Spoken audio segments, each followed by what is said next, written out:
ನಾವು ಅದನ್ನು ವಿರೋಧ ಮಾಡಬಾರ್ದಂತೆ. ನಮಗದು ಗೊತ್ತಿರೋದಿಲ್ಲ, ಅವರ ಸಂಕಲ್ಪ ಏನಿದೆ, ಅವರ ಮನಸ್ಸಿನಲ್ಲಿ ಏನಿದೆ ನಮಗೇನು ಗೊತ್ತು. ಏನೋ ಅವ್ರು ಶಾಪ ಕೊಟ್ಬಿಟ್ರು, ಹಾಗೆ ಮಾಡಬಾರ್ದು. ಹೀಗೆ ಆ ಕೋಪವನ್ನೆಲ್ಲ ಗೆದ್ದು ಭಗವಂತನ ಒಂದು ಉಪಾಸನ ಮಾಡಬೇಕು. ಅದು ಏನು ನಿಷ್ಕಾಮನೆಯಿಂದ ಮಾಡಬೇಕು ಅಂತಂದ್ರೆ ಎಲ್ಲವನ್ನೂ ಕೂಡ ಬಿಟ್ಟು ಪರಮಾತ್ಮನಲ್ಲಿ ಪ್ರೀತಿ ಮಾಡಬೇಕು. ಕಾಮ ಕ್ರೋಧ ಇತ್ಯಾದಿಗಳನ್ನೆಲ್ಲ ಬಿಡಬೇಕು. ಕಾಮಕ್ರೋಧಗಳನ್ನು ಬಿಡಬೇಕು ಅಂತಂದ್ರೆ ಹೇಗೆ ಬಿಡಬೇಕು ಅಂತ ಅನ್ನೋದು ಪ್ರಶ್ನೆ. ಭಗವಂತನಲ್ಲಿ ನಾವು ಈ ರೀತಿ ಚಿಂತನೆ ಮಾಡಿ ಅಭ್ಯಾಸ ಮಾಡಿ ಏನೋ ಯಜ್ಞ ಮಾಡ್ತಾ ಇದ್ರೆ ಆವಾಗ ಬೇರೆ ಪದಾರ್ಥಗಳ ಬಗ್ಗೆ ನಮ್ಮ ಗಮನ ಹರಿಯುವುದಿಲ್ಲ. ಆಗ ಕಾಮಕ್ರೋಧಾದಿಗಳು ಬರುವುದಿಲ್ಲ. ಬೇರೆ ಪದಾರ್ಥಗಳು ನಮ್ಗೆ ಯಾಕೆ, ನಮ್ಗೆ ಧ್ಯಾನಕ್ಕೆ ಕೂತ್ಕೊಂಡ್ಬಿಟ್ರೆ ಮನಸ್ಸು ಏಕಾಗ್ರತೆ ಬರುವುದಿಲ್ಲ ಅಂತ ನಾವು ಬೈಕೊಳ್ತೇವೆ ನಮ್ಮನ್ನೇ ನಾವು. ಮನಸ್ಸು ನಾನು ಹೇಳಿದ ಕೇಳುವುದಿಲ್ಲ, ನಿಲ್ಲೋದೇ ಇಲ್ಲ. ಯಾಕೆ ನಿಲ್ಲೋದಿಲ್ಲ ನಮ್ಗೆ ಅಂತಂದ್ರೆ ನಮ್ಗೆ ಪರಮಾತ್ಮ ಹೊರತು ಉಳಿದೆಲ್ಲದೂ ಬೇಕು. ಯಾವುದನ್ನು ಬಿಡುವ ಹಾಗಿಲ್ಲ, ಎಲ್ಲ ನಮಗೆ ಬೇಕು. ಆದ್ರಿಂದ ಎಲ್ಲ ಕಡೆಗೆ ಮನಸ್ಸು ತಿರುಗುತ್ತದೆ. ಅದು ಯಾವಾಗ ಏಕಾಗ್ರತೆ ಬರ್ತದೆ ಅಂದ್ರೆ ಯಾವುದೂ ಬೇಡ ಪರಮಾತ್ಮ ಬೇಕು ಅಂತಂದಾಗ ಮಾತ್ರ. ಇದು ಅನ್ಯನ್ಯಾಸ ದೋಷ. ಪರಮಾತ್ಮನನ್ನು ಕಂಡ ಮೇಲೆ ಮಾತ್ರ ಇದು ಬರ್ತದೆ. ಪರಮಾತ್ಮನನ್ನು ಕಂಡ ಮೇಲೆ ಮಾತ್ರ ಆ ಒಂದು ಸೊಬಗು ಸೌಂದರ್ಯ ಇದೆಲ್ಲ ಅದರ ಮುಂದೆ ಪ್ರಪಂಚ ಏನೂ ಅಲ್ಲ, ಎಲ್ಲ ನಿಸ್ಸಾರ ಅಂತಕ್ಕಂಥ ಭಾವನೆ ಬರ್ತದೆ. ಕಂಡರೆ ಕಾಣಬೇಕಾಗಿದ್ರೆ ಇಂಥ ಧ್ಯಾನ ಬೇಕು. ಏನ್ ಮಾಡ್ಬೇಕು ಇವಾಗ? ಅನ್ಯೋನ್ಯಾಸರ ಮದುವೆ ಆಗದೆ ಹುಚ್ಚಿ ಬಿಡದೆ ಮದುವೆಯಾಗದು, ಇಂಥ ಇದು ಪ್ರಸಂಗ ಬರ್ತದೆ.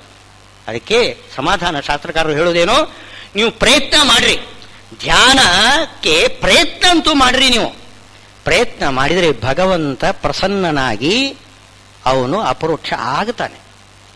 ನೀವು ಅಪರೋಕ್ಷ ಮಾಡಿಕೊಳ್ಳುವುದಲ್ಲ, ಧ್ಯಾನದಿಂದ ಅವನನ್ನು ಅಪರೋಕ್ಷ ಮಾಡಿಕೊಳ್ಳುವುದಲ್ಲ, ಅವನು ಪ್ರಸನ್ನನಾಗಿ ತಾನು ಪ್ರತ್ಯಕ್ಷನಾಗುತ್ತಾನೆ. ಆಮೇಲೆ ಅದು ಒಂದು ತರ ಹುಚ್ಚು ಹಿಡ್ಕೊಂಡು ಬಿಡ್ತದೆ, ಗುಂಗು, ಪರಮಾತ್ಮಂದೇ ಗುಂಗು. ಆಮೇಲೆ ನೋಡಿ, ಏನು ಆಲೋಚನೆ ಮಾಡೋದು ಬೇಡ, ಅನಾಯಾಸವಾಗಿ ಸಮಾಧಿ ಅವಸ್ಥೆಗೆ ಬಂದ್ಬಿಡ್ತಾರೆ, ಪರಮಾತ್ಮನ ಧ್ಯಾನ ಮಾಡಲಿಕ್ಕೆ ತೊಡಗ್ತಾರೆ. ಹೀಗೆ ಪರಮಾತ್ಮನ ನೋಡಬೇಕಾಗಿದ್ದರೆ ನಾವು ಅಜ್ಞಾನಿಗಳು ಏನು ಮಾಡಬೇಕು? ಅಭ್ಯಾಸ ಮಾಡಬೇಕು. ಧ್ಯಾನ ಮಾಡ್ಲಿಕ್ಕಾಗುವುದಿಲ್ಲ, ಏನು ನಾವು ಚಿಂತೆ ಮಾಡೋದು ಬೇಡ, ಅಭ್ಯಾಸ ಮಾಡೋಣ. ಅದೇ ಈ ಜನ್ಮದಲ್ಲಿ ಆಗದೆ ಹೋದರೆ ಮುಂದಿನ ಜನ್ಮದಲ್ಲಿಯೂ ಕೂಡ ಆದ್ರೆ ಮಾಡ್ತಾನೆ. ಬಹುನಾಂ ಜನ್ಮನಾಮಂತೆ. ನಾವು ಏನೋ ನಿರಾಸೆ ಪಡೋದು ಬೇಡ. ಬಹುನಾಂ ಜನ್ಮನಾಮಂತೆ. ಮಾಡೋ ಪ್ರಯತ್ನಕ್ಕೆ ಮಾತ್ರ ಅದು ಫಲ ಕೊಡದೇ ಇರುವುದಿಲ್ಲ ಭಗವಂತ. ಅದು ಮಾತ್ರ ಫಲ ಇಲ್ಲ, ನಾನು ಮಾಡಿದ ವ್ಯರ್ಥ ಆಯಿತು ಅಂತ ಮಾತ್ರ ಯಾವತ್ತೂ ತಿಳ್ಕೊಳ್ಬಾರ್ದು. ಹೀಗೆ ಆ ಉಪಾಸನೆಯನ್ನು ಭಗವಂತನಿಗೆ ಸಮರ್ಪಣೆ ಮಾಡಬೇಕು. ಯಾರು ಒಳ್ಳೆಯ ಸಂಪತ್ತು ಉಳ್ಳವರಿದ್ದಾರೆ ಅವರು ಪರಮಾತ್ಮನಿಗೆ ಎಲ್ಲ ಸಮರ್ಪಣೆ ಮಾಡಬೇಕು. ಇದಕ್ಕೆ ಕಾಮಕ್ರೋಧಾದಿಗಳನ್ನೆಲ್ಲ ಬದಿಗಿಡಬೇಕು, ಫಲದಲ್ಲಿ ಆಸೆ ಬಿಡಬೇಕು ಅಂತ ಹೇಳ್ತಿದ್ದಾರೆ. ಪ್ರಿಯವ್ರತ ಮುಂತಾಗಿರತಕ್ಕಂತಹ ರಾಜರು, ಏನು ದೇವತೆಗಳು ಎಲ್ಲರೂ ಕೂಡ ಪದವಿಸ್ಥರಾಗಿರ್ತಕ್ಕಂತಹ ದೇವತೆಗಳು ನೋಡಿ. ಪದವಿಸ್ಥರ ಲಕ್ಷ್ಮೀ ಶೋಭಾನೆಯಲ್ಲಿ ಹೇಳ್ತಾರೆ ನೋಡಿ, ಮುಖ್ಯ ಪ್ರಾಣನ ಮನೆಯಲ್ಲಿ ಭಾರತೀಯಾಗ ರಿಕೆ ಬಡಿಸಿದ ರಸಾಯನವ ಸಕ್ಕರೆ ಗೂಡಿದ್ದ ಪಾಯಸ ಸವಿಯುವ ರಕ್ಕಸ ವೈರಿಯೇ ಹಸಿಗೆ ಬಾ ಶೋಭಾನೆ. ಹಸಿಗೆ ಕರೀತಕ್ಕಂಥ ಹಾಡು. ಹಾಗೆ ಮುಖ್ಯ ಪ್ರಾಣನ ಮನೆಯಲ್ಲಿ ಭಾರತೀ ದೇವಿ ಏನ್ ಮಾಡ್ತಾಳೆ? ಇಕ್ಕಿ ಬಡಿಸಿದ ರಸಾಯನವ, ಸಕ್ಕರೆ ಗೂಡಿದ ಪಾಯಸವ, ಏನೋ ರಕ್ಕಸ ವೈರಿ ಅವನು ತಗೊಳ್ತಾನಂತೆ. ಈ ರೀತಿ ಅವರು ಏನ್ ಮಾಡ್ತಾರೆ? ಎಲ್ಲ ಪದಾರ್ಥಗಳನ್ನು ಮುಂದೆ ಇಟ್ಟು ಅವರಿಗೆ ತಿನ್ನಿಸ್ತಾರೆ ಭಗವಂತನಿಗೆ. ಏನು ಇಲ್ಲದಿದ್ದವರು ಉಪಾಸನ ಮಾಡಿ ಅದನ್ನು ಸಮರ್ಪಣೆ ಮಾಡಿಬಿಡ್ತಾರೆ. ಉಪಾಸನೆಯಲ್ಲಿಯೂ ಕೂಡ ಬರೀ ಉಪಾಸನೆ ಅಲ್ಲ, ಅದು ಧ್ಯಾನೋಪಾಸನೆ. ಹೇಗೆ ಅಂತಂದ್ರೆ, ಈ ದ್ರವ್ಯಗಳನ್ನು ನಾವು ದ್ರವ್ಯ ಇರತಕ್ಕಂಥವ್ರು ರಾಜಾದಿಗಳು ದೇವತೆಗಳು ಅವರೆಲ್ಲ ಯಾವ ರೀತಿ ದ್ರವ್ಯವನ್ನು ಆ ಪದಾರ್ಥವನ್ನು ಭಗವಂತನ ಮುಂದೆ ಸಮರ್ಪಣೆ ಮಾಡ್ತಾರೆ, ಅದೇ ರೀತಿಯ ಪದಾರ್ಥವನ್ನು ಮನಸ್ಸಿನಲ್ಲಿ ಆಲೋಚನೆ ಮಾಡಿ ಭಗವಂತನಿಗೆ ಸಮರ್ಪಣೆ ಮಾಡ್ತಾರೆ. ಅಂದ್ರೆ ಮನಸ್ಸಿನ ಮಂಡಿಗೆ. ನಮ್ಮ ಹೊಟ್ಟೆ ತುಂಬುವುದಿಲ್ಲ, ಆದರೆ ಭಗವಂತನ ಹೊಟ್ಟೆ ತುಂಬುತ್ತದೆ. ಅವನು ಸ್ವೀಕಾರ ಮಾಡ್ತಾನಂತೆ. ಅಲ್ಲಿ ಸ್ವಾರಸ್ಯ ಇರೋದು. ನಾವು ಮನಸ್ಸನ್ನು ಚಿಂತನೆ ಮಾಡೋದು. ನಮ್ಮ ಹೃದಯ ಸಿಂಹಾಸನದಲ್ಲಿ ಭಗವಂತ ಕೂತಿದ್ದಾನೆ. ಎಲ್ಲಿ? ರತ್ನ ಸಿಂಹಾಸನದಲ್ಲಿ, ನಮ್ಮ ಹೃದಯದೊಳಗೆ ರತ್ನ ಸಿಂಹಾಸನದಲ್ಲಿ ಕೂತಿದ್ದಾನೆ ಅಂತ ಚಿಂತನೆ ಮಾಡೋದು. ಅವನ ಮುಂದೆ ದೀಪಗಳ ಸಾಲು, ಅವನ ಮುಂದೆ ಎಲ್ಲ ಫಲಪಕ್ಷಾದಿಗಳು, ಪಂಚಪಕ್ಷ ಪರಮಾನ್ನಗಳು ಎಲ್ಲವನ್ನೆಲ್ಲ ಕೊಟ್ಟು ಸಮರ್ಪಣೆ ಮಾಡಿ ಅವನು ಉಣ್ತಾನೆ ಅಂತ ಚಿಂತನೆ ಮಾಡೋದು. ಆಯ್ತು, ಭೋಜನ ಆಗೋಯ್ತು, ಅವನು ತೃಪ್ತನಾಗಿ ಬಿಡ್ತಾನೆ, ಭಗವಂತ ತೃಪ್ತನಾಗಿಬಿಡ್ತಾನೆ. ನಾವು ಹಾಗೆ ಪೂಜೆ ಮಾಡುವಾಗಲೂ ಕೂಡ ಏನಿಲ್ಲ, ಬರೀ ಒಂದಿಷ್ಟು ಗಂಗೋದಕ ಇಡೋದು, ಅಮೃತೋಪಹಾರ ಮಹಾ ನೈವೇದ್ಯಂ ನಿವೇದಯಾಮಿ ಅಂತನ್ನೋದು, ಒಂದಿಷ್ಟು ಏನೋ ಒಂದಿಷ್ಟು ಜಲ ಅಲ್ಲಿ ಬೇಡಿಕೊಳ್ಳುವುದೇನೋ ಯಥೈವ ಘರ್ಮ ಸಂತಪ್ತ. ಅಷ್ಟು ಸಂತೋಷ. ಏನು ಬಹಳ ಬೇಸಿಗೆ ಬಿಸಿಲಿನಲ್ಲಿ ಬಸವಳಿದು ಬಂದವನು, ಬಾಯಾರಿ ಬಂದವನಿಗೆ ಏನೋ ಒಂದು ಬಿಂದು ಗಂಗೋದಕ ನಾಲಿಗೆಗೆ ಬಿದ್ದು ಬಿಟ್ರೆ ಎಷ್ಟು ಸುಖ ಆಗ್ತದೆ. ಆ ಸುಖ ಅವನು ಅನುಭವಿಸಿಕೊಂಡು ಅವನು ಉಣ್ತಾನೆ, ಸ್ವೀಕಾರ ಮಾಡ್ತಾನೆ, ಅನುಗ್ರಹಿಸ್ತಾನೆ. ಇದೆಲ್ಲ ಇದೆ. ಇದು ಏನು ಮಾನಸಿಕವಾದ ಪದಾರ್ಥವನ್ನು ಸಮರ್ಪಣೆ ಮಾಡ್ತಕ್ಕಂಥದ್ದು. ಹಾಗೆ ಮಾನಸಿಕವಾದ ಪದಾರ್ಥವನ್ನು ಇದಕ್ಕೆ ವಾಸನಾಮಯ ಪದಾರ್ಥ ಅಂತ ಶಾಸ್ತ್ರದಲ್ಲಿ ಕಳೆದಿದ್ದಾರೆ. ಮಾನಸ ವಾಸನಾ ನಿರ್ಮಿತವಾದ ಪದಾರ್ಥಗಳು, ಅದನ್ನು ಭಗವಂತನೇ ಸಮರ್ಪಣೆ ಮಾಡ್ಬೋದು. ಇದು ಯಾರು ಇವರು ಸನ್ಯಾಸಿಗಳು, ಯತಿಗಳು ಅದೆಲ್ಲ ಮಾಡ್ಬೋದು, ಯತಿಗಳು ಮಾಡ್ಬೋದು. ಇದೊಂದು ರೀತಿ ಯಜ್ಞ ಆಯಿತು. ಇನ್ನೊಂದು ರೀತಿ ಯಜ್ಞ ಎಂದಿದೆ. ಇದು ಇಂದ್ರಿಯಕ್ಕೆ ತೃಪ್ತಿ ಕೊಡೋದು. ಇಂದ್ರಿಯ ಸಂಯಮ ಒಂದಿದೆಯಲ್ಲ, ಅದೊಂದು ಯಜ್ಞ ಅಂತೆ. ನಮ್ಮ ಇಂದ್ರಿಯವನ್ನು ಸಂಯಮ ಮಾಡೋದು. ನಮ್ಮ ಇಂದ್ರಿಯ ನಾವು ಹೇಳಿದಾಗ ಕೇಳುವುದಿಲ್ಲ, ಅದು ಹೇಳಿದಾಗ ನಾವು ಕೇಳ್ತಾ ಇದ್ದೇವೆ. ಇಂದ್ರಿಯ ಏನ್ ಬೇಕು ಅಂತ ಕೇಳ್ತದೆ ಅದನ್ನು ನಾವು ಒದಗಿಸಿ ಕೊಡ್ತೇವೆ. ಅದು ನಮ್ಮ ಕೆಲಸ. ಏನ್ ಕೆಲಸ ಮಾಡ್ತಿದ್ದೀವಿ ಅಂತಂದ್ರೆ, ಏನ್ ಕೇಳಿದರೂ ಕೂಡ ಅದು ನಿಮ್ಮ ಇಂದ್ರಿಯಕ್ಕೆ ಯಾವುದಕ್ಕೂ ತೃಪ್ತಿಗೋಸ್ಕರ ನೀವು ಆ ಕೆಲಸ ಮಾಡ್ತಾ ಇದ್ದೀರಿ. ಯಾವುದೇ ಕೆಲಸ ಮಾಡ್ರಿ, ಇಂದ್ರಿಯ ಹೇಳಿದ ಹಾಗೆ ನಾವು ಕೇಳ್ತಾ ಇದ್ವಿ. ಯಾವುದೋ ಒಂದು ಕಣ್ಣು ನೋಡೋದು, ಕೇಳೋದು, ಅಥವಾ ಉಣ್ಣೋದು, ಮುಟ್ಟುವುದು, ಇದು ಮಾಡೋದು, ಯಾವುದಕ್ಕಾದ್ರೂ ಈ ಪಂಚೇಂದ್ರಿಯಕ್ಕೆ ಏನು ಬೇಕೋ ಅದನ್ನು ನಾವು ಮಾಡ್ತಾ ಇರೋದು. ನಾವು ಇಂದ್ರಿಯಗಳಿಗೆ ಏನ್ ಬೇಕೋ ಅದನ್ನು ನಾವು ಕೊಡ್ತಾ ಇದ್ದೀವಿ, ಕೇಳಿದ್ದನ್ನು ನಾವು ಕೊಡ್ತಾ ಇದ್ದೀವಿ. ಏನ್ ಮಾಡಬೇಕು ನಾವು ಇವಾಗ? ಇಂದ್ರಿಯಗಳನ್ನು ಸಂಯಮ ಮಾಡಬೇಕು. ನಾವು ಹೇಳಿದ ಹಾಗೆ ಅದಕ್ಕೆ ಕೇಳಬೇಕು. ಇಂದ್ರಿಯ ಕೇಳಿದ್ದನ್ನು ನಾವು ಕೊಟ್ಟರೆ ಏನಾಗ್ತದೆ? ನಿಷಿದ್ಧವಾದ ಪದಾರ್ಥವನ್ನು ಕೊಟ್ಟು ಬಿಡ್ತೀವಿ. ಯಾಕೆಂದ್ರೆ ಅದನ್ನು ಬೇಡ್ತದೆ, ಅದು ನಿಷಿದ್ಧವಾದ ಪದಾರ್ಥವನ್ನು ಬೇಡ್ತದೆ. ಆ ಮಾತ್ರ ನಾವು ಕೊಡಬಾರ್ದು. ಆ ಬಗ್ಗೆ ನಾವು ನಿಯಂತ್ರಣ ಇಟ್ಕೋಬೇಕು. ಇದಕ್ಕೆ ಇಂದ್ರಿಯ ನಿಗ್ರಹ ಅಂತ ಹೇಳೋದು. ಅನಿಷಿದ್ಧವಾಗಿರತಕ್ಕಂಥ ಪದಾರ್ಥ ತಗೊಳ್ಳಿ, ನಿಷಿದ್ಧವಾದ ಪದಾರ್ಥವನ್ನು ಕೊಡಬಾರದು ಇಂದ್ರಿಯಗಳಿಗೆ. ಈ ಸ್ವಾತಂತ್ರ್ಯ ನಮಗೆ ಬೇಕು. ಅದರ ಮೇಲೆ ಹಿಡಿತಾ ಬೇಕು, ಇಂದ್ರಿಯಗಳ ಮೇಲೆ. ಇದು ಇಂದ್ರಿಯ ನಿಗ್ರಹ. ಈ ಇಂದ್ರಿಯ ನಿಗ್ರಹವನ್ನು ಪರಮಾತ್ಮನ ಪೂಜಾ ರೂಪವಾಗಿ ಸಮರ್ಪಣೆ ಮಾಡಬೇಕು. ಇದು ಒಂದು ಯಜ್ಞ ಅಂತೆ. ಯಜ್ಞ ಅಂದ್ರೆ ಏನು? ಸುಮ್ಮನೆ ಆಹಾರ ಹಾಕುವುದು ಅಂತ ಅರ್ಥ ಅಲ್ಲ. ಅದಕ್ಕೆ ಸಂತೋಷ ಉಂಟು ಮಾಡತಕ್ಕಂಥದ್ದು ಏನಿದೆ ಅದೆಲ್ಲ ಯಜ್ಞ. ಪೂಜಾ, ಯಜ ದೇವ ಪೂಜಾ. ಯಜ ಧಾತುವಿಗೆ ದೇವ ಪೂಜಾ ಅಂತ ಅರ್ಥ. ಇದೊಂದು ಪೂಜಾ. ಇಂದ್ರಿಯಗಳು ನಾವು ಹೇಳಿದ ಹಾಗೆ ಕೇಳಬೇಕು. ಆ ರೀತಿ ನಾವು ನಮ್ಮ ಇಂದ್ರಿಯಗಳನ್ನು ಇಟ್ಕೋಬೇಕು. ಶಬ್ದಾದೀನ್ ವಿಷಯಾನನ್ನೇ ಇಂದ್ರಿಯಾಗ್ನಿಷಿಜುಕ್ವತಿ. ಕೆಲವರು ಹಾಗಲ್ಲ, ಬೇಕಾದಷ್ಟು ಇಂದ್ರಿಯಗಳಿಗೆ ಇದು ಹಾಕ್ತಾರೆ, ಏನೋ ಭೋಗ ಕೊಡ್ತಾರೆ. ಆದರೆ ಜಾಗ್ರತೆ, ಅದು ಯಜ್ಞರೂಪದಿಂದ ಮಾಡ್ತಾರೆ.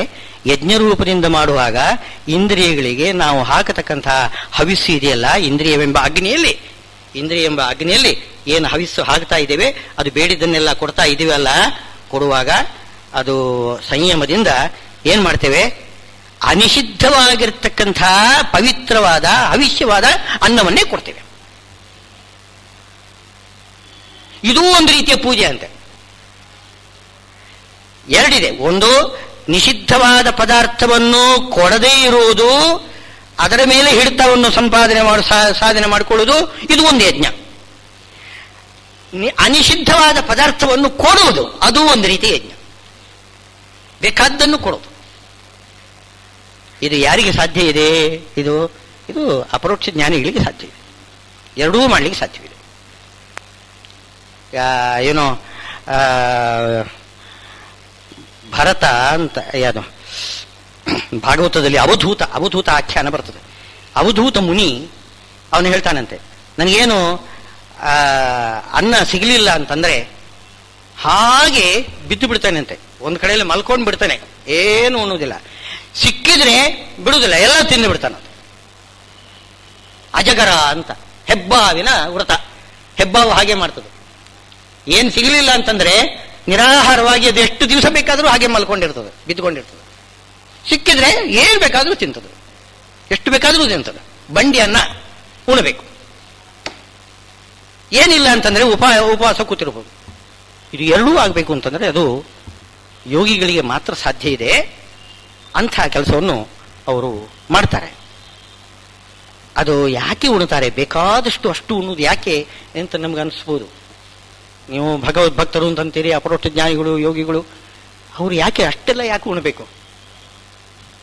ಶ್ರೀಪಾದರಾಜರು ಭುಂಜಾನ ಷಷ್ಠಿಶಾಕಂ ಅಂತ 60 ಬಗೆಯ ಪದಾರ್ಥಗಳನ್ನು ಉಣ್ತಾರಂತೆ. ಅವರ ಹೆಸರು ಹೇಳಿಬಿಟ್ರೆ ಸಾಕು, ಬೆಳಿಗ್ಗೆ ಎದ್ದು ಅವರ ಹೆಸರು ಸ್ಮರಣೆ ಮಾಡಿ ಸಾಕು, ನಿರ್ಜನ ಅರಣ್ಯದಲ್ಲಿಯೂ ಕೂಡ ನಿಮಗೆ ಮೃಷ್ಟಾನ್ನ ಲಾಭ ಅಂತ. ಶ್ರೀಪಾದರಾಜರ ನೆನಪು ಮಾಡಿಕೊಂಡ್ರೆ ಸಾಕು. ಹಾಗಿದ್ರೆ ಅವ್ರು ಹೇಗೆ ಇರ್ಬೋದು? ಧ್ರುವರಾಜರ ಅವತಾರ ಅವರು ತಗೊಳ್ತಾರೆ. ಅವರು ಪ್ರಾರಬ್ಧ ಕರ್ಮದಲ್ಲಿ ಅವರೇನು ಉಣಬೇಕಾಗಿದ್ದು ಉಣುತ್ತಾರೆ ಅವರು. ಅಂದ್ರೆ ಅದರಲ್ಲೇನು ದೋಷ ಇಲ್ಲ. ಅನಿಷಿದ್ಧವಾದನ್ನು ಭಗವಂತನಿಗೆ ಸಮರ್ಪಣೆ ಮಾಡಿ, ಅನಿಷಿದ್ಧವಾದ ಪದಾರ್ಥವನ್ನೇ, ನಿಷಿದ್ಧವಾದ ಪದಾರ್ಥವನ್ನು ಸಮರ್ಪಣೆ ಮಾಡೋದಲ್ಲ, ಅನಿಷಿದ್ಧವಾದ ಪದಾರ್ಥವನ್ನು ದೇವರಿಗೆ ಸಮರ್ಪಣೆ ಮಾಡಿ ಅದನ್ನು ಹವಿಷ್ಯ ರೂಪವಾಗಿ, ಪ್ರಸಾದ ರೂಪವಾಗಿ ಅವರು ಸ್ವೀಕಾರ ಮಾಡ್ತಾರೆ. ಹೀಗೆ ಪ್ರಸಾದ ರೂಪವಾಗಿ ಏನು ತಗೊಳ್ತೇವೆ ಅದು ಇದೊಂದು ರೀತಿಯ ಯಜ್ಞ. ದೇವರ ನೈವೇದ್ಯ ಊಟ ಮಾಡುವುದಿದೆಯಲ್ಲ, ಅದು ಒಂದು ಪವಿತ್ರವಾದ ಯಜ್ಞ. ಇನ್ನು ನಿಷಿದ್ಧವಾದ ಪದಾರ್ಥವನ್ನು ಬಿಟ್ಟು ಬಿಡುವುದು ಅದೊಂದು ಯಜ್ಞ. ಅನಿಷಿದ್ಧವಾದ ಪದಾರ್ಥವನ್ನು ಉಣ್ಣುವುದೊಂದು ಯಜ್ಞ, ನಿಷಿದ್ಧವಾದ ಪದಾರ್ಥವನ್ನು ಬಿಟ್ಟು ಬಿಡುವುದು ಅದೊಂದು ಯಜ್ಞ. ಕೆಲವರು ಅದು ಮಾಡ್ತಾರೆ, ಕೆಲವರು ಇದು ಮಾಡ್ತಾರೆ.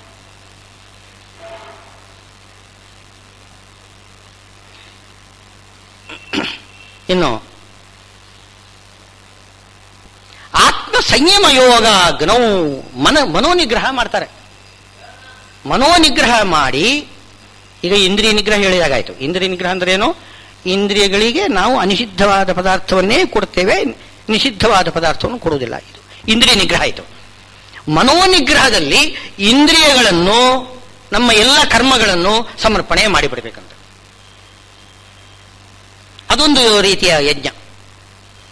ಅಂದರೆ ಮನಸ್ಸು ಹೇಳಿದ ಹಾಗೆ ಕೇಳಬೇಕು. ನಮ್ಮ ಮನಸ್ಸು ಇಂದ್ರಿಯಗಳ ಮೇಲೆ ಹತೋಟಿ ಇಟ್ಕೋಬೇಕು.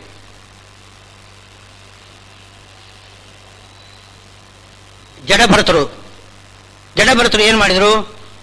ಪ್ರಾಣಕರ್ಮ ಅಂತಂದ್ರೆ ಶರೀರದ ಏನು ಪ್ರಾಣಾದಿ ಪ್ರವೃತ್ತಿ, ಏನು ಕರ್ಮೇಂದ್ರಿಯಗಳ ಪ್ರವೃತ್ತಿ, ಎಲ್ಲ ಇಂದ್ರಿಯಗಳ ಪ್ರವೃತ್ತಿ, ಅದನ್ನು ಹತೋಟಿಯಲ್ಲಿ ಇಟ್ಟುಕೊಂಡಿದ್ದಾರೆ.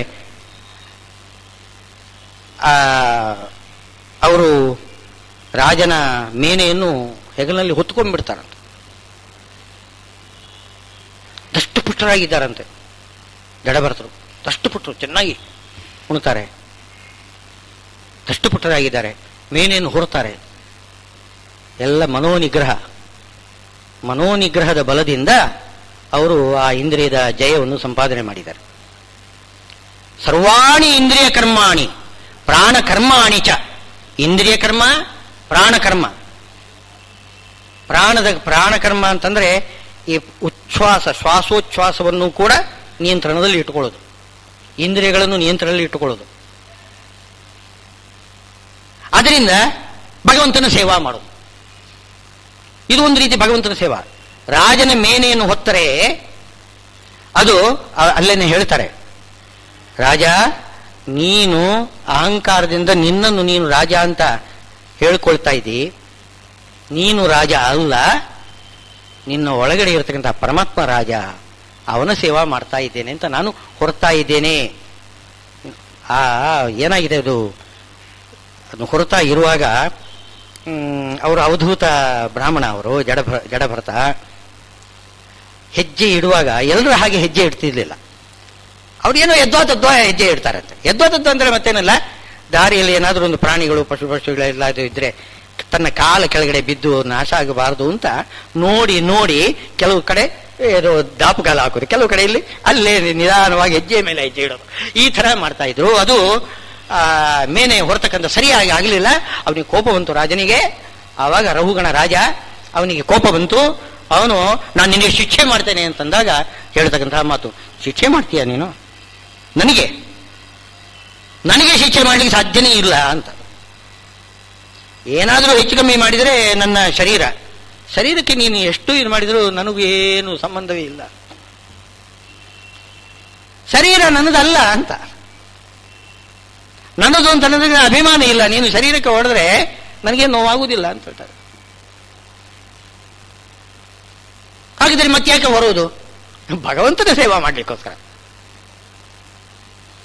ಈಗ ರಾಜನ ಮೇಲೆ ಯಾಕಪ್ಪ ಹೊರಬೇಕಾಗಿತ್ತು? ರಾಜ ಆಜ್ಞೆ ಮಾಡಿದ್ದಾನೆ ಹೊರಬೇಕು ಅಂತ. ರಾಜನ ಆಜ್ಞೆ ಅಂದ್ರೆ ಅದು ಯಾರ ರಾಜ್ಯ? ಈ ರಾಜನ ಆಜ್ಞೆ ಅಲ್ಲ, ರಾಜಾಧಿರಾಜ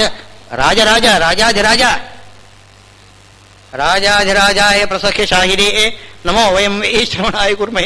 ಆ ರಾಜಾಧಿರಾಜ ಪರಮಾತ್ಮ ಒಳಗಡೆ ಇದ್ದಾನೆ, ಅವನು ನನಗೆ ಶಾಸನ ಮಾಡಿದ್ದಾನೆ, ನಾನು ಹೊರ್ತಾ ಇದ್ದೇನೆ. ನಿನ್ನನ್ನು ಹೊರ್ತಾ ಇಲ್ಲ ನಾನು. ನೀನು ಅಹಂಕಾರಿ, ನೀನೆಂಥ ರಾಜ, ಯಾವ ಸೀಮೆ ರಾಜ ಅಂತ ಕೇಳ್ತಾರೆ. ಈ ರೀತಿ ಭಗವಂತನ ಸೇವಾ. ಸರ್ವಾಣಿ ಇಂದ್ರಿಯ ಕರ್ಮಾಣಿ ಪ್ರಾಣಕರ್ಮಾಣಿ ಚಾಪರೆ ಆತ್ಮ ಸಂಯಮ ಯೋಗಾಗ್ನೋ ಜುಕ್ವತಿ ಜ್ಞಾನ ದೀಪಿತೆ. ಇದು ಜ್ಞಾನ ದೀಪಿತವಾಗಿರತಕ್ಕಂಥದ್ದು. ಇದು ಆ ಅಗ್ನಿ ಇದೆಯಲ್ಲ, ಯಾವುದದು? ಆತ್ಮ ಸಂಯಮ ಯೋಗ ಮನೋನಿಗ್ರಹ ಎಂಬ ಅಗ್ನಿ. ಅದು ಜ್ವಲಿಸಬೇಕಾಗಿದ್ರೆ ಅದಕ್ಕೆ ತುಪ್ಪ ಯಾವುದು ಅಂದರೆ ಜ್ಞಾನವೆಂಬ ರಸ, ಜ್ಞಾನಾಮೃತ. ಅದನ್ನು ಸುರಿದು ಅದನ್ನು ದೀಪಿತವಾಗಿರತಕ್ಕಂಥ ಅದು ಆತ್ಮ ಸಂಯಮ ಬಲಿಷ್ಠವಾಗುವುದು ಯಾವಾಗ ಅಂದರೆ ಜ್ಞಾನಪೂರ್ವಕವಾದಾಗ. ಏನು ಜ್ಞಾನ ಇಲ್ಲದೆ ಹೋದರೆ ಯಾಕೆ ಮಾಡಬೇಕು ಅಂತ ಒಂದು ಪ್ರಶ್ನೆ ಬರ್ತದೆ. ಯಾವುದು ಸಂಯಮನೇ ಬರುವುದಿಲ್ಲ.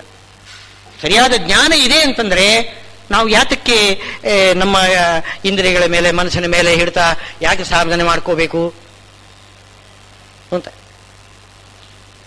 ಅದು ಜ್ಞಾನ ಇಲ್ಲದಿದ್ದವರು ಇದೆಲ್ಲ ಸುಮ್ಮನೆ ಪಶು ಅಂತಂದು ಕರೀತಾರೆ. ಪಶುಗಳು ಸುಮ್ಮನೆ ಏನೋ ಹುಚ್ಚರ ಹಾಗೆ ಮಾಡ್ತಾ ಇದ್ದಾರೆ. ಹುಚ್ಚಲ್ಲ ಇದು ಜ್ಞಾನದ ಪ್ರಭಾವ.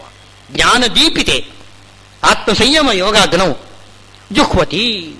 ಇದೊಂದು ರೀತಿಯ ಯಜ್ಞ. ಇದೇ ರೀತಿ ದ್ರವ್ಯಯಜ್ಞ, ಆಮೇಲೆ ತಪೋಯಜ್ಞ. ನೀವು ತಪಸ್ಸು ಏನು ಉಪವಾಸಾದಿತ್ಯಗಳೆಲ್ಲ ಮಾಡಿದಿರಿ, ಆ ಉಪವಾಸ ಇದರಿಂದ ನಿನಗೆ ಪ್ರೀತಿಯಾಗಲಿ ಅಂತ ನಾವು ಏಕಾದಶಿ ಉಪವಾಸ ಆಮೇಲೆ ಕೃಷ್ಣಾರ್ಪಣೆ ಬಿಡ್ತೇವೆ. ಅದೇ ಅದು ರೀತಿಯ ಯಜ್ಞ. ಉಪವಾಸ ಮಾಡುವುದು ಯಜ್ಞ, ಊಟ ಮಾಡುವುದು ಯಜ್ಞ. ಯಾವುದು ಯಜ್ಞ ಅಲ್ಲ, ಎಲ್ಲವೂ ಯಜ್ಞನೇ. ಅನಿಷಿದ್ಧವಾಗಿರತಕ್ಕಂಥದ್ದು ಎಲ್ಲ ಭಗವಂತನಿಗೆ ಸಮರ್ಪಣೆ ಮಾಡಿಬಿಟ್ರೆ ಅದು ಯಜ್ಞ ಅಂತ. ದ್ರವ್ಯಯಜ್ಞ, ತಪೋಯಜ್ಞ, ಯೋಗಯಜ್ಞ ಅಂದರೆ ಧ್ಯಾನ, ಪರಮಾತ್ಮನಿಗೆ ಸಮರ್ಪಣೆ ಮಾಡುವುದು, ಧ್ಯಾನವನ್ನು ಸಮರ್ಪಣೆ ಮಾಡುವುದು. ಸ್ವಾಧ್ಯಾಯ ಜ್ಞಾನಯಜ್ಞ ಅಂತಿದೆ. ಸ್ವಾಧ್ಯಾಯ ಅಂತಂದ್ರೆ ವೇದ ಅಂತ ಅರ್ಥ. ವೇದ ಅಂತಂದ್ರೆ ಯಾವುದು ಆಗ್ಬೋದು, 4 ವೇದಗಳು ಆಗಬಹುದು, ಪಂಚಮ ವೇದವೂ ಆಗಬಹುದು, ಅಥವಾ ಅಪರೋಕ್ಷ ಜ್ಞಾನಿಗಳು ಹೇಳ್ತಕ್ಕಂಥ ದೇವರ ನಾಮ, ಅದು ಕೂಡ ಎಲ್ಲ ಸ್ವಾಧ್ಯಾಯನೇ. ನಾಮ ಸಂಕೀರ್ತನೆ ಯಜ್ಞ ಅಂತ ಹೇಳ್ತಾರೆ. ಕೃಷ್ಣವರ್ಣಂ ಕಲೋಗೃಷ್ಣಂ ಸಾಂಗೋಪಾಂಗಂ ಸಪಾರ್ಷದಂ ಯಜ್ಞೈ ಸಂಕೀರ್ತನ ಪ್ರಾಯೈ. ಸಂಕೀರ್ತನ, ನಾಮ ಸಂಕೀರ್ತನ, ಅದು ಕೂಡ ಒಂದು ಯಜ್ಞ.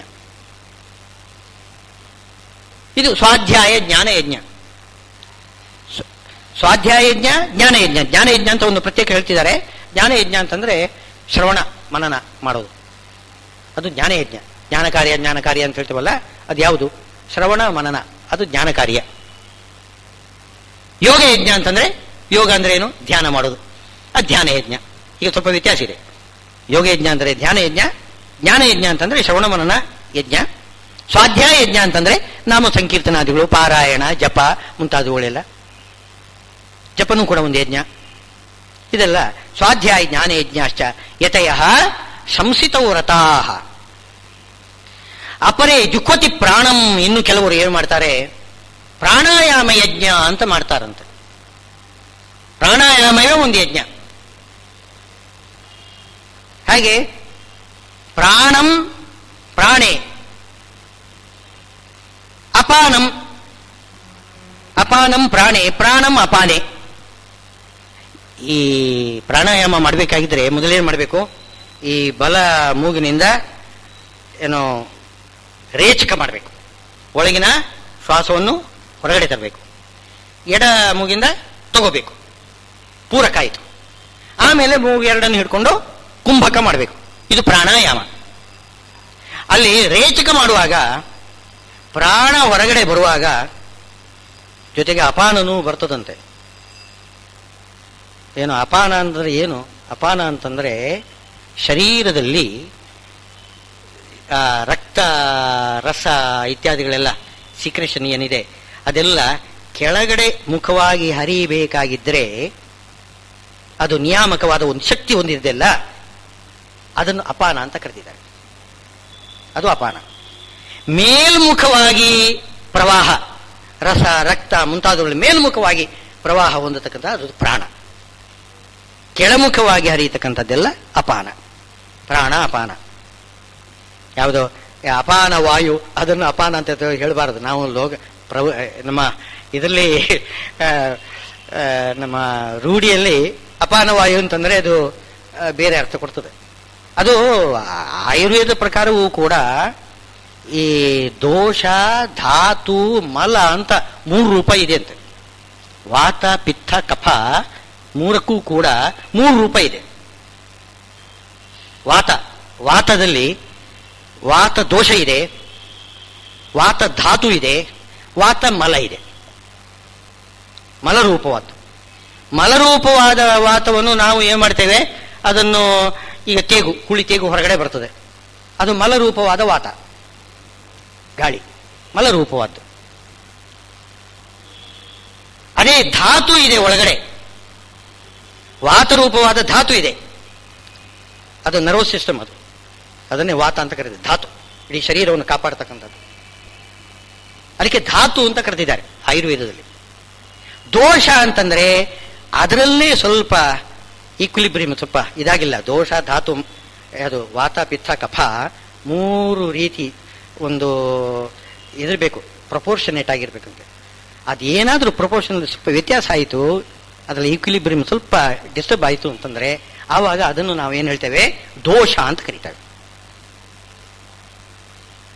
ದೋಷ, ಧಾತುಮಲ. ಹಾಗೆ ವಾತ, ಪಿತ್ತನೂ ಹಾಗೇನೆ. ಪಿತ್ತ ರಸ ಏನು ಬರ್ತದಲ್ಲ, ವಾಂತಿ ಮಾಡೋದು ಇಂಥದ್ದೆಲ್ಲ, ಅದು ಮಲ.